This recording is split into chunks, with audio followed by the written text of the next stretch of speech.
साथियों नमस्कार। आज पुनः एक बार सहारा से बड़ी खबर आई है। सहारा इंडिया के एक अधिकारी, बड़े अधिकारी एसपी सिंह को गिरफ्तार कर लिया गया है और उनको थाने में ले जाकर हवालात में रखा गया है। एसपी सिंह सहारा इंडिया के जोनल मैनेजर हुआ करते थे। एसपी सिंह पर आरोप था कि उन्होंने सहारा के निवेशकों को गुमराह किया, सहारा के एजेंटों को गुमराह किया। उन पर मुकदमा पंजीकृत हुआ।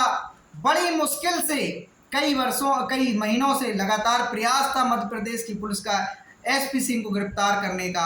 अब कहीं जाकर सफलता प्राप्त हुई है। मध्य प्रदेश पुलिस को एसपी सिंह ने को गिरफ्तार कर लिया गया है। भोपाल पुलिस ने, एमपी नगर पुलिस ने एसपी सिंह को गिरफ्तार किया है। साथियों, सहारा के कई डायरेक्टर, कई अधिकारी हिरासत में लिए जा चुके हैं, लेकिन भुगतान मिलने की आस और उम्मीद अभी तक जगती हुई नहीं दिखाई दे रही है। साथियों, यहाँ एक बात आज मैं आप लोगों के सामने रखना चाहता हूँ।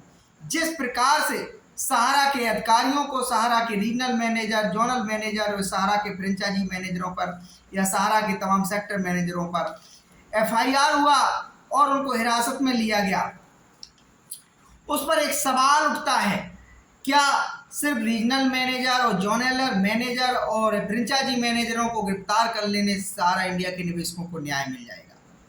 साथियों, यहाँ पर मेरा मानना है कि सहारा के लिए जो लोग वास्तव में जिम्मेदार हैं उन तक पुलिस पहुंचने का प्रयास नहीं कर रही है। सहारा के जो शीर्ष प्रबंधन के लोग हैं, जिनकी छत्र छाया में सहारा ने अपने अवैध कामों को बड़ा किया, फैलाया, उनको गिरफ्तार करने में अभी तक देश भर में विभिन्न राज्यों की पुलिस अभी तक नाकाम है।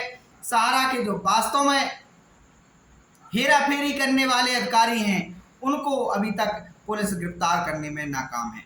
इसके अलावा साथियों, मैं एक बात और आप लोगों के समझ रखना चाहता हूं। भले ही आपको हमारी बात वो कड़वी लगे, लेकिन सच्चाई यही है जो मैं कहने जा रहा हूं।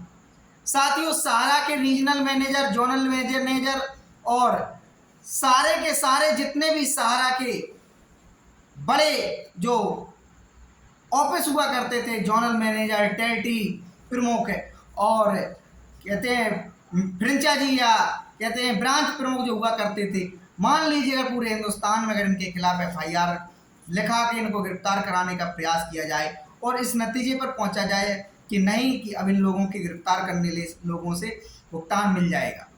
साथियों, मैं कहता हूं, भुगतान इन लोगों को गिरफ्तार करने से नहीं मिलेगा। भुगतान प्राप्त करना है और एक एक निवेशक को यदि वास्तव में अपनी लड़ाई को इस मुकाम तक पहुंचाना है कि सहारा समूह उनका एक एक रुपए ब्याज सहित वापस करे, तो उसका एक ही फॉर्मूला है। वो फॉर्मूला है, भारत सरकार को हमें जिम्मेदारी देनी है, उनके पाले में जो गेंद पड़ी हुई है वो उस पर हिट करें और हम सबको न्याय मिल जाए। हम सबको न्याय, वास्तव में न्याय तभी मिलेगा। मान लीजिए अभी सहारा श्री सुब्रत राय हैं, जिनको कहा जा रहा है पैरोल पर हैं और जल्द ही उनकी पैरोल समाप्त हो सकती है, क्योंकि सुप्रीम कोर्ट ने उनको जो पैरोल दी थी इसी शर्त पर दी थी कि वो पैसा जमा कराएंगे और सेविंग सहारा रिफंड अकाउंट में जो आदेश सुप्रीम कोर्ट ने दिया था उसकी वो पालना करेंगे। अब सवाल उठने लगा है कि पैरोल उनकी कैंसिल होनी चाहिए। साथियों, पैरोल कैंसिल हो या ना हो वो एक अलग विषय है, लेकिन एक बात जरूर मैं कहूँगा, सहारा के संपूर्ण शीर्ष प्रबंधन को यदि गिरफ्तार कर भी लिया जाए तो क्या सहारा के निवेशकों के भुगतान मिल जाएंगे? संपूर्ण निवेशकों की मैं बात कर रहा हूँ। देखिए, चंद लोगों की मैं बात इसलिए नहीं करूँगा। देखिए, कोई कार्रवाई होती है, एक आम जनमानस से ले लीजिए, कोई व्यक्ति पर जब कभी आप एक देखते होंगे गांव देहात शहरों में, तो उस पर दबाव में लेकर उस पर अगर कोई कार्रवाई कर दी जाए तो जितनी उसकी क्षमता होती है उतना तो वो संघर्ष करता है, लड़ने का प्रयास करने का। लेकिन जब उसको लगता है कि नहीं, अब हमारे काबू से बाहर है, तो वो संघर्ष करना छोड़ देता है और वो सोचता है ठीक है, अगर हिरासत में रखा जाता है तो रखा जाए। यही सहारा समूह के शीर्ष प्रबंधन और सहारा समूह के जोनल हो, चाहे रीजनल हो, चाहे वो टेरिटरी के अधिकारी हों, अगर मान लीजिए इनको सभी को गिरफ्तार कर भी लिया जाए, तब भी संपूर्ण सहारा निवेशकों के भुगतान नहीं होने वाले।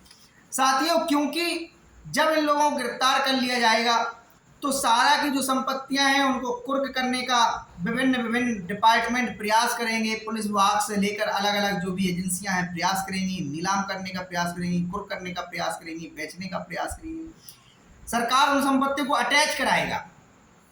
तो ये सारी प्रक्रिया में वर्षों बीत जाएंगे और सारा के निवेशकों की आंखें पथरा जाएंगी भुगतान प्राप्त करने की उम्मीद करते करते। भुगतान प्राप्त करना है तो भारत सरकार से सीधा संदेश दीजिए कि आपको जो सारा समूह के अधिकारियों पर कार्रवाई करना है करते रहिए, उसको निवेशकों से कोई मतलब नहीं है। आपको निवेशकों को न्याय देना है, देश के जन समूह को न्याय देना है, सहारा के पीड़ित एजेंटों को न्याय देना है।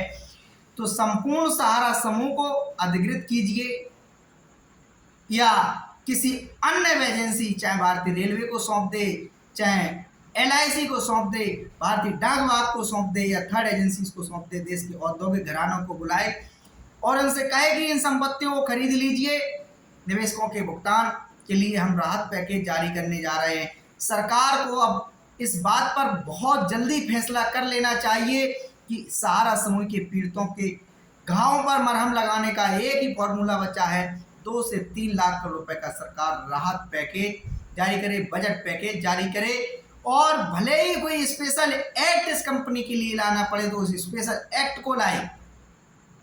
उस एक्ट के प्रावधानों के तहत उन संपत्तियों को बेचना पड़े तो बेचा जाए, नीलाम करना पड़े, कुर्क करना पड़े, किसी थर्ड एजेंसी को देना पड़े या सहारा समूह को स्वयं अधिकृत करना पड़े या किसी मंत्रालय के अधीन करना पड़े। अगर कोई एक्ट की भी जरूरत है तो एक्ट लाए, अधिनियम लाए, लेकिन निवेशकों को भुगतान देने के लिए एक ही फॉर्मूला सरकार के पास है, वो है 2 से 3 लाख करोड़ रुपए का राहत पैकेज जारी करे और एक तरफ से एक निवेशकों के भुगतान जारी करना प्रारंभ करे।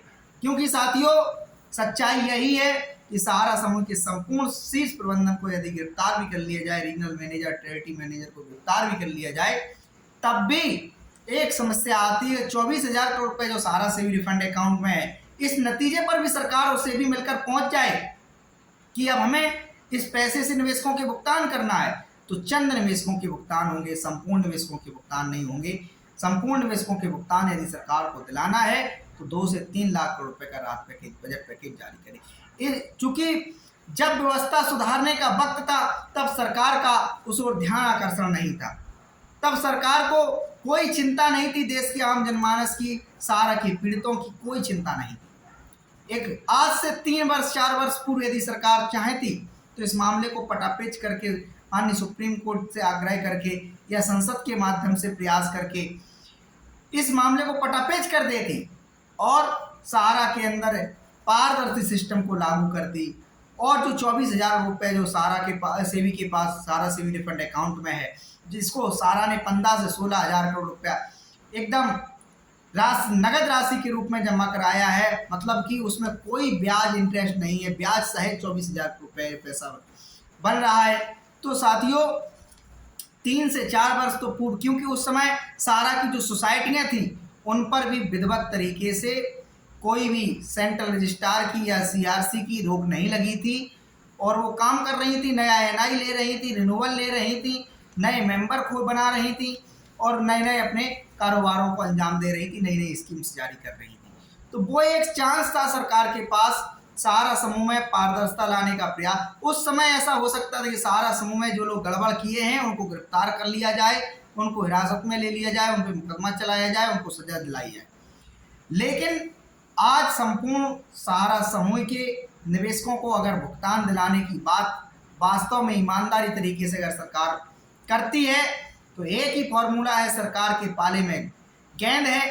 भले ही इसके लिए राज्य सरकारों से सरकार मदद ले, देश की प्राइवेट कंपनियों से मदद ले, देश की अन्य एजेंसियों से मदद ले और उनसे थोड़ा थोड़ा अंशदान मांगे, थोड़ी थोड़ी धनराशि मांगे और एक अकाउंट खोल दिया जाए इसमें सहारा के पीड़ितों की मरहम लगाने के लिए।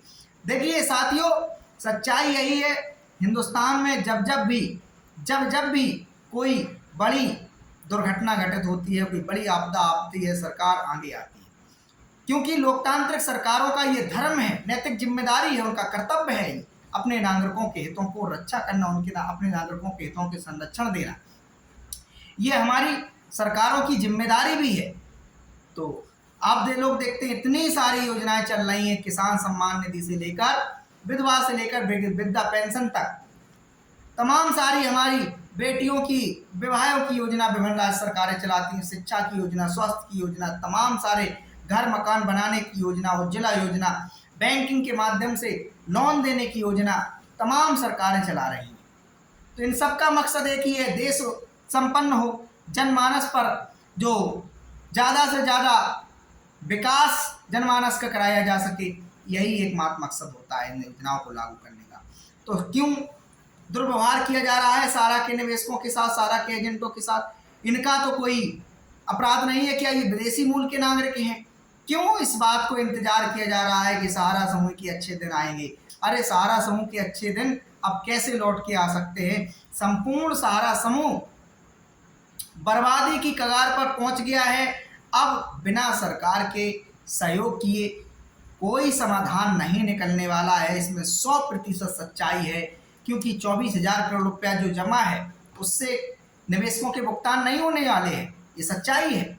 और दूसरी तरफ ये भी सच्चाई है, जिस कंपनी की, जिस समूह की, जिस संस्थान की मात्र 24,000 करोड़ रुपए की संपत्ति बेची जानी थी, और जब से सेबी के साथ विवाद हुआ है, सुप्रीम कोर्ट ने आदेश दिया है 2012 में, 2012 से 2023 हो गया है, उस आदेश को ना ही सेबी पालन करा पाई, ना सहारा पालन कर पाई। सेबी ने बहुत प्रयास किए सहारा समूह की संपत्ति को बेचने का। आपने देखा होगा एमबी वैली बेचने के लिए कितने प्रयास किए, तमाम बीच बीच में खबरें आई, सारा हॉस्पिटल बेचा जा रहा है, सारा के तमाम होटल बेचे जा रहे हैं। क्या हुआ? नतीजा सबने देखा, मात्र 16,000 करोड़ रुपए, 15 से 16,000 करोड़ रुपए सारा सेबी रिफंड अकाउंट में अभी तक जमा कराया जा सके।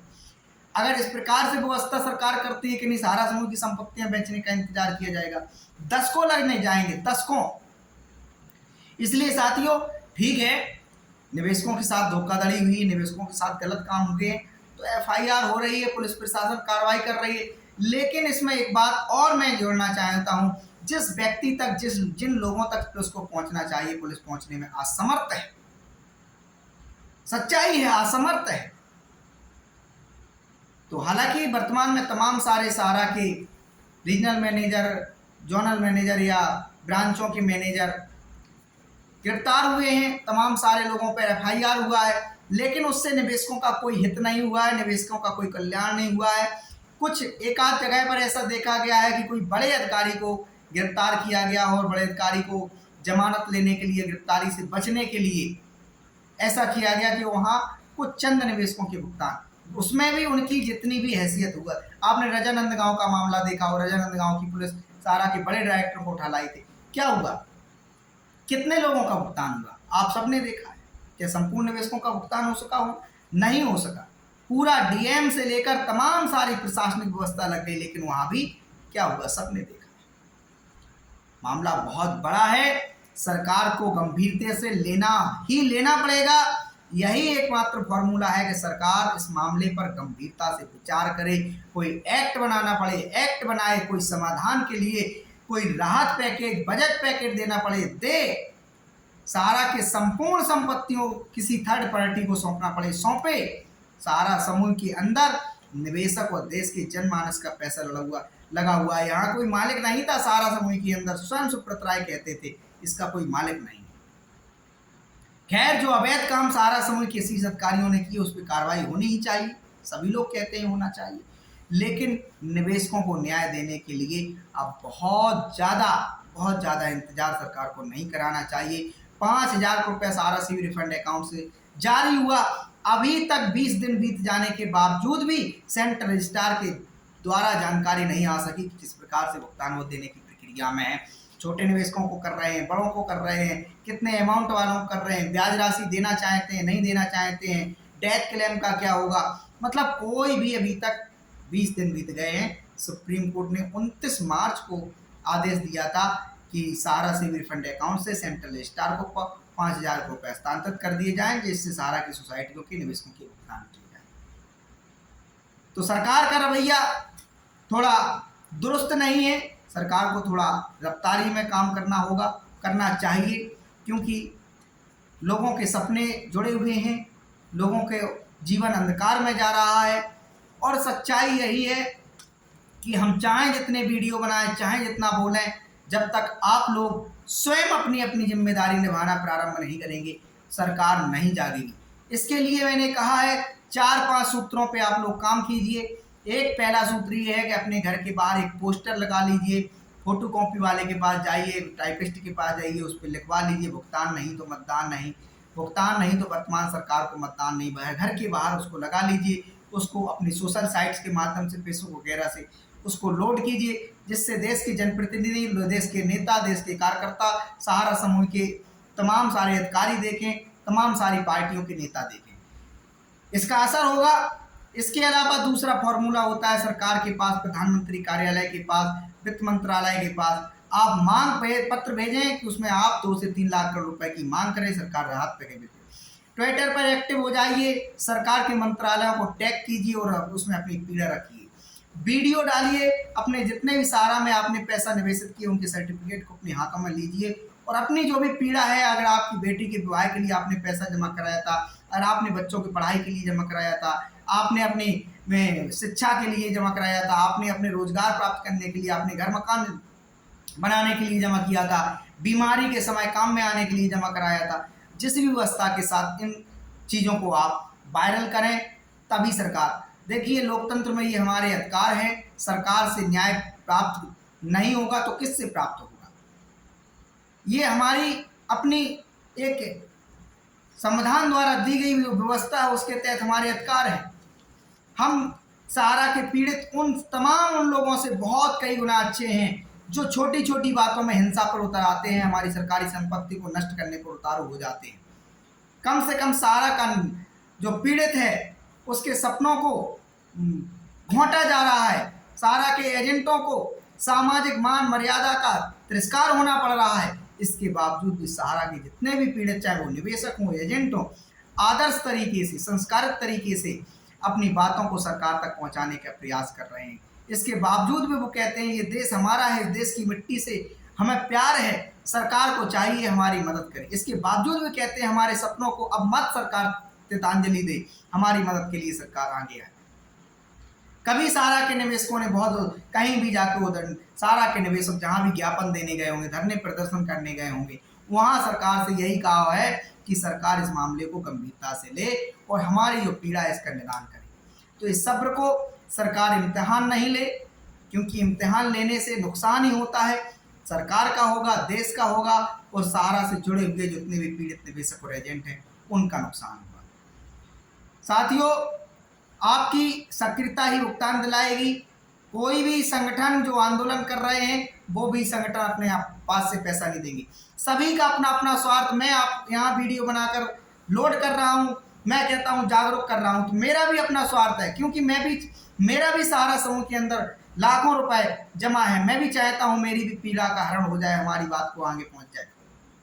लेकिन जिस तरीके से मैं आवाज़ उठाता हूँ, जिस तरीके से मैं अपनी पीड़ा, अपना दर्द बयां करता हूँ, ठीक इसी तरीके से आप अपनी जिम्मेदारी निभाइए। मैं कहता हूँ, अगर बहुत सारे लोग कहते हैं यूट्यूब पर बैठकर लोग धन कमाने के लिए सहारा के तमाम पीड़ित निवेशक एजेंट बैठ गए, तो मैं कहता हूँ अगर ऐसा है कि अगर यूट्यूब से धन पैदा हो सकता है तो आप भी बैठिए, आपका भी अपना अधिकार है अपनी पीड़ा को यूट्यूब के माध्यम से रखने का। रखिए, सरकार को जगाइए। हमारे अपने देश के नेता हैं, कोई अब अंग्रेजों की तो सरकार है नहीं जो सुनेंगे, वो गोरे लोग चले गए, अब हमारे अपने देश के लोग हैं, हमारे द्वारा चुने हुए लोग हैं, इनसे तो हम नहीं अपने अधिकार मांगेंगे तो किन से अधिकार मांगेंगे?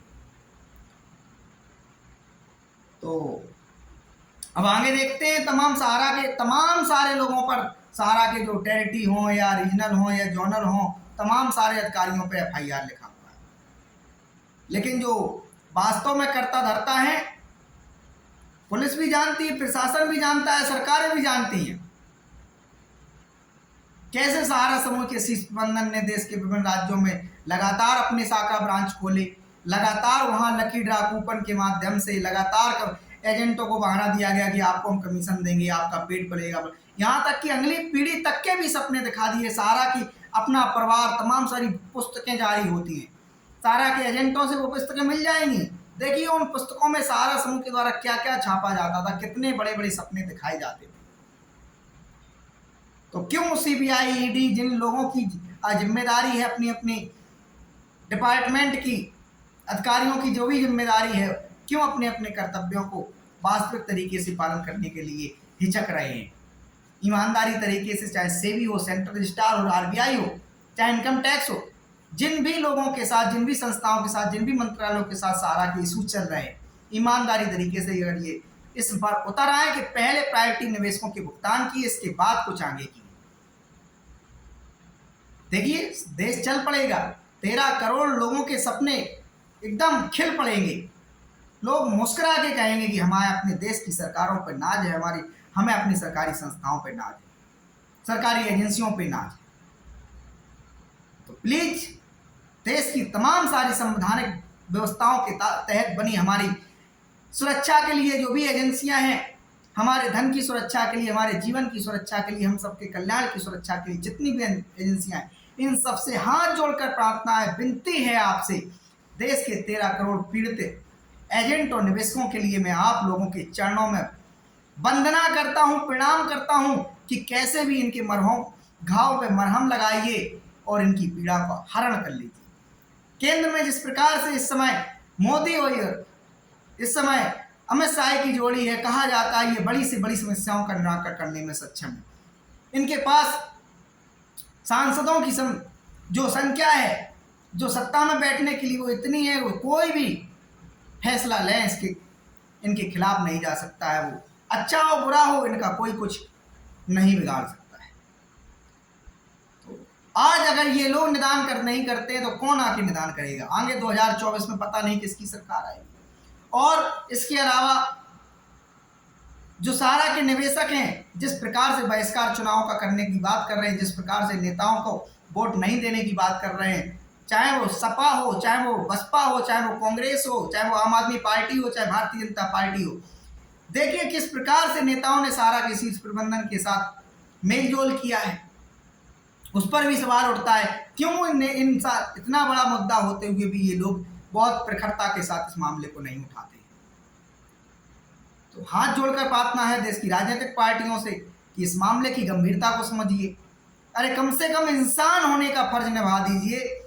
आपके पास जो भी आपके पास पावर है, उस पावर का इस्तेमाल करके सहारा समूह के पीड़ितों के लिए आवाज उठाइए। धन्यवाद साथियों, थैंक यू।